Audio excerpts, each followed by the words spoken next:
എല്ലാ കൂട്ടുകാർക്കും നല്ലൊരു ദിവസം ആശംസിച്ചുകൊണ്ട് നമുക്ക് നേരെ ഉണ്ണിമോടെ അയ്യപ്പസ്വാമിയുടെ ഇന്നത്തെ നല്ലൊരു വിശേഷം കേട്ടാലോ. അങ്ങനെ ഇന്നത്തെ വിശേഷത്തില് ഗിരിദേവനും യമദേവനും മഹാദേവന്റെ അരികെ നിൽക്കുകയാണ്. ഈ സമയത്ത് മഹാദേവനോട് യമദേവൻ കാര്യങ്ങളൊക്കെ പറയാണ്.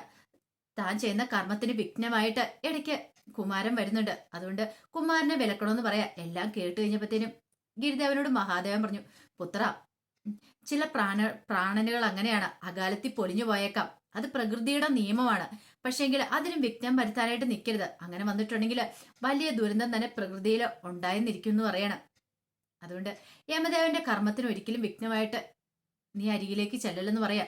ഇത് കേട്ട് കഴിഞ്ഞപ്പോഴത്തേനും ഗിരിദേവൻ പറഞ്ഞു, പിതാവേ, ഒരിക്കലും ഞാൻ അങ്ങനെ ചെയ്തിട്ടില്ല.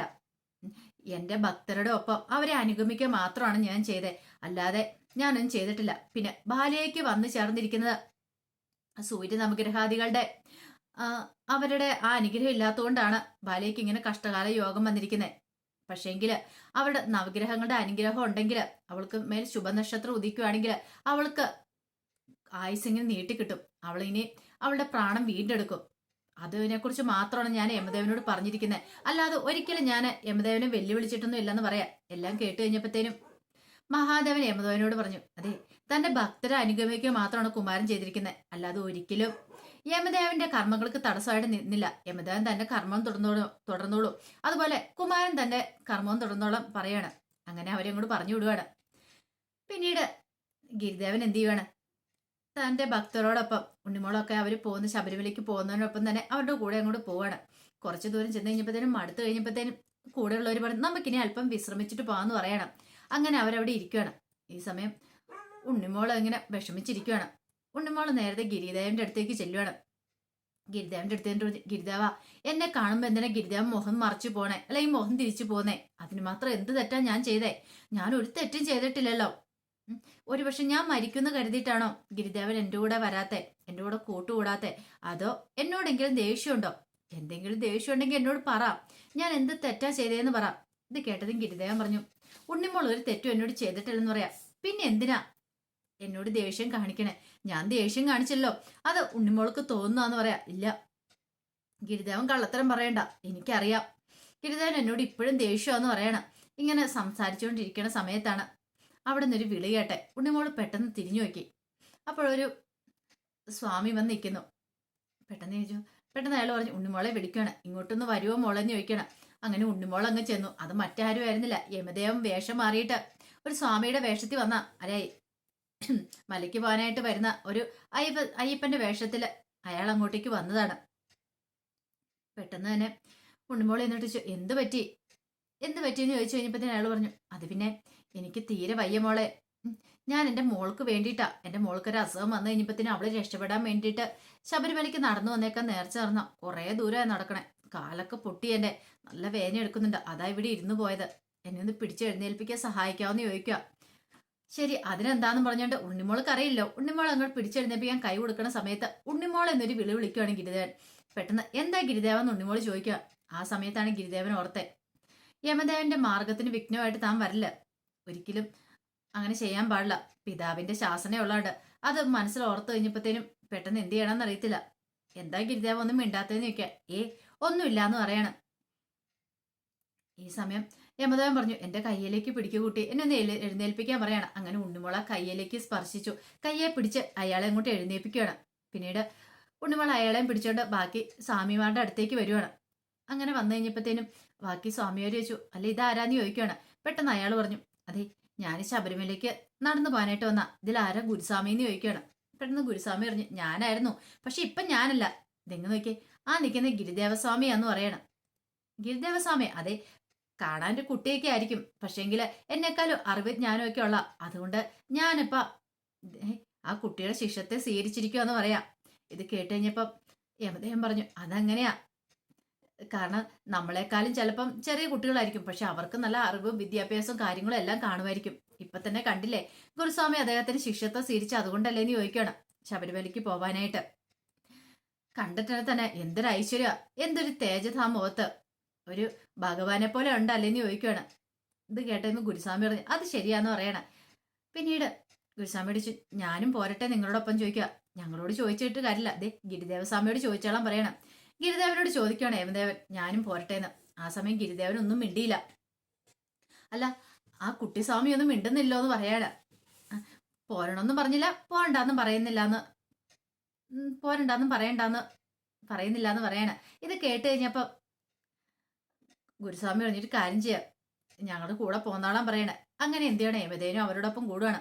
യമദേവനാണ് ആ കൂടെ പോകുന്നുള്ള കാര്യം ഗിരിദേവന് മാത്രമേ അറിയത്തുള്ളൂ. ബാക്കി എല്ലാവരും നോക്കി കഴിഞ്ഞപ്പം തങ്ങളെ പോലെ ഒരു സ്വാമി, മലിക്കോ മാലയിട്ടേക്കുന്ന ഒരാള്, അത്രമാത്രം അവരും വിചാരിച്ചുള്ളൂ. അങ്ങനെ ബാക്കി എല്ലാവരും കൂടെ അങ്ങോട്ട് ശരണം വിളിച്ചങ്ങോട്ട് പോവാണ്. ഈ സമയത്ത് യമദേവൻ അവിടെ നിന്നു, ഗിരിദേവൻ അവിടെ നിൽക്കുകയാണ്.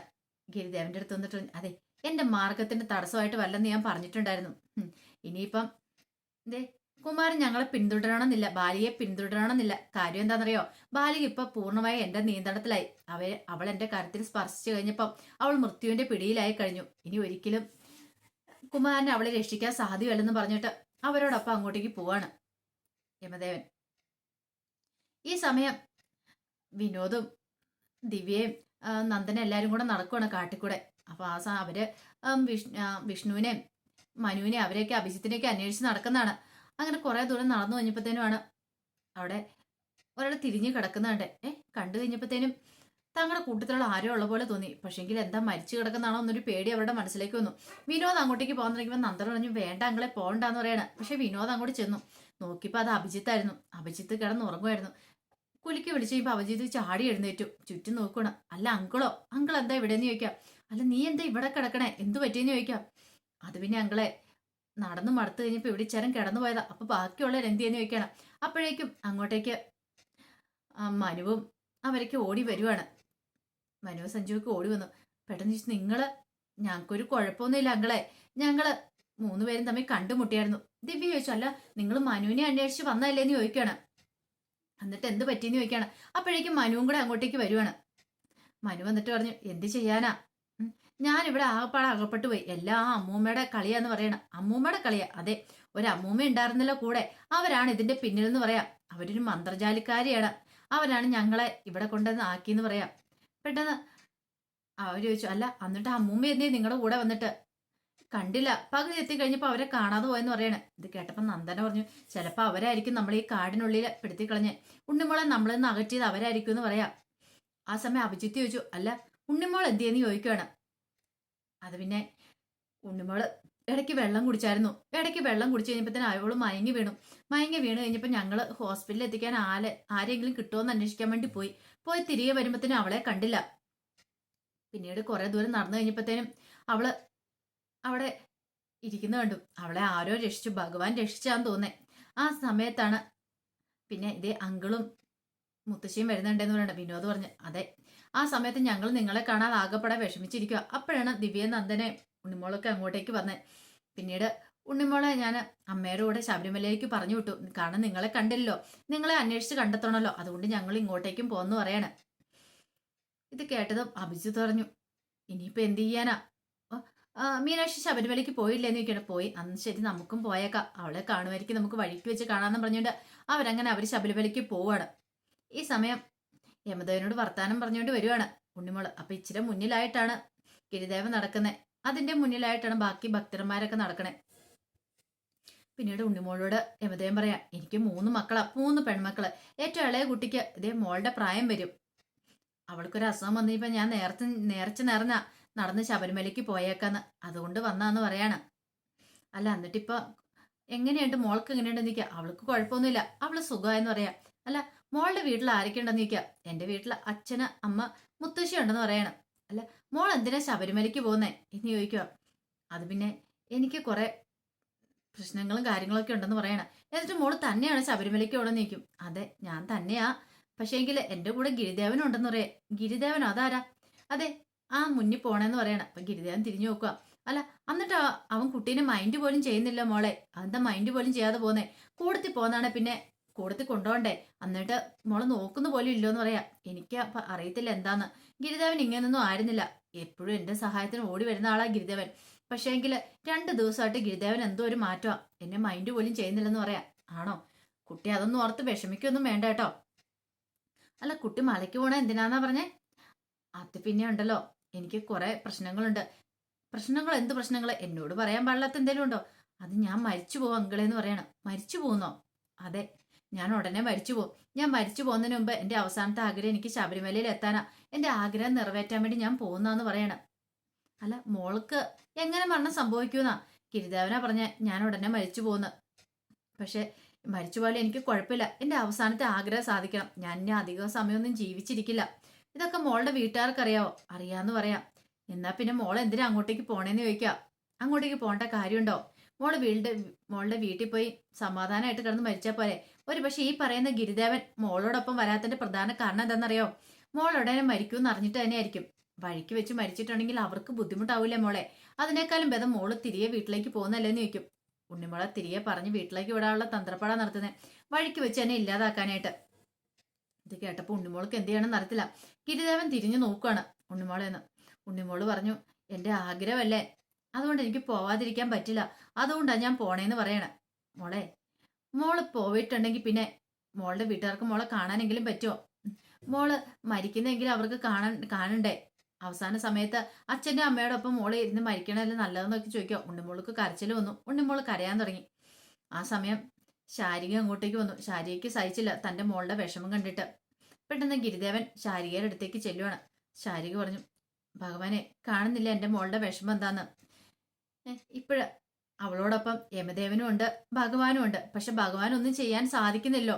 എന്ത് ചെയ്യാൻ പറ്റും ഭഗവാന്? അവളെ രക്ഷിക്കാനായിട്ട് പറ്റുമോ? ഇല്ല, അവള് മരണത്തിന്റെ പിടിയിലായി കഴിഞ്ഞിരിക്കുന്നു. ഇനി ഒരിക്കലും അവളെ രക്ഷിക്കാൻ പറ്റില്ലല്ലേ. ഞാനൊരു അമ്മയല്ലേ. അവൾക്ക് കഷ്ടകാലമൊക്കെ മാറി. അവൾക്ക് ശുഭനക്ഷത്രം ഉദിക്കുന്ന, അവൾക്ക് മുന്നിലേക്ക് ശുഭനക്ഷത്രം ഉദിക്കുന്ന നോക്കി ഞാൻ കാത്തിരിക്കുമായിരുന്നു. ഇപ്പൊ അതിന്റെ ആ പ്രതീക്ഷകളൊക്കെ മാറി. ഇനിയിപ്പൊ അങ്ങനെയൊന്നും ഉണ്ടാവുന്ന പോലും അറിയത്തില്ല. പക്ഷെ ഇപ്പൊ എനിക്കൊരു പ്രാർത്ഥന മാത്രമേ ഉള്ളൂ. അവൾക്കിനി ആയുസം ദീർഘമായിട്ട് അല്ല, ദീർഘായുസ് കിട്ടണമെന്നൊന്നും ആഗ്രഹമില്ല. പക്ഷേങ്കിൽ ഒരാഗ്രഹം മാത്രമുണ്ട്. വേദനകളും ദുഃഖങ്ങളും ദുരിതങ്ങളും ഇല്ലാതെ പെട്ടെന്ന് തന്നെ അവളെ ഭഗവാനെ മുകളിലേക്ക് പറഞ്ഞു വിടണം. ഇനി എത്രയെന്ന് വെച്ചാ പാവം എന്റെ കുട്ടി ഇങ്ങനെ വേദന അനുഭവിച്ച് മുന്നോട്ട് പോന്നേ. അവൾക്ക് ഇനിയും വേദന കൊടുക്കരുത് ഭഗവാനെ. അത് മാത്രം എന്റെ പ്രാർത്ഥനയുള്ളൂ. അതെങ്കിലും ഭഗവാൻ എനിക്ക് വേണ്ടി സഹായിച്ചു തരാൻ പറ്റില്ലെന്ന് ചോദിച്ചുകൊണ്ട് ഭഗവാന്റെ മുന്നിൽ കരയുവാണ് ശാരിക. ഇത് കേട്ട് കഴിഞ്ഞപ്പം അയ്യപ്പസ്വാമി ഇങ്ങനെ ശാരികനെ നോക്കിയൊന്ന് പുഞ്ചിരിക്കുക മാത്രമേ ചെയ്യുന്നേ. ഒരു കാര്യം ഉറപ്പാ. കാരണം ഒരു ദിവസം അവിടെ കഴിഞ്ഞു കഴിഞ്ഞിട്ടുണ്ടെങ്കിൽ ഉണ്ണിമോൾക്ക് ശുഭനക്ഷത്രം ഉദിക്കും. അങ്ങനെ ആ ശുഭനക്ഷത്രം ഉദിച്ച് തീരുന്നോടം വരെ ഉണ്ണിമോൾക്ക് ആയുസുണ്ടെങ്കിൽ, ഉണ്ണിമോൾക്ക് ജീവിച്ചിരിക്കാൻ പറ്റുമെങ്കിൽ പിന്നെ ഉണ്ണിമോൾക്ക് ദീർഘായുസാ പറഞ്ഞിരിക്കുന്നത്. പിന്നെ ഉണ്ണിമോളെ മരണത്തിന് പിടികൂടാനായിട്ട് സാധിക്കില്ല. മരണം ഉണ്ണിമോളിൽ നിന്ന് അകന്നു പോകും. കാരണം നവഗ്രഹേശ്വരന്മാരുടെ അനുഗ്രഹം ഉണ്ടാവും ഉണ്ണിമോൾക്ക്. പക്ഷെ അതുവരെ ആയുസിനെ പിടിച്ചു നിർത്തണം. അതിനു വേണ്ടിയിട്ടുള്ള തന്ത്രപ്പാടിലാണ് ഗിരിദേവൻ. എങ്ങനെയാവെന്ന് അറിയത്തില്ല. ഉണ്ണിമോള് മരിക്കില്ല എന്ന് തന്നെയാണ് വിശ്വാസം നമ്മുടെ എല്ലാവരുടെയും. അങ്ങനെ തന്നെ വരട്ടെ അല്ലേ.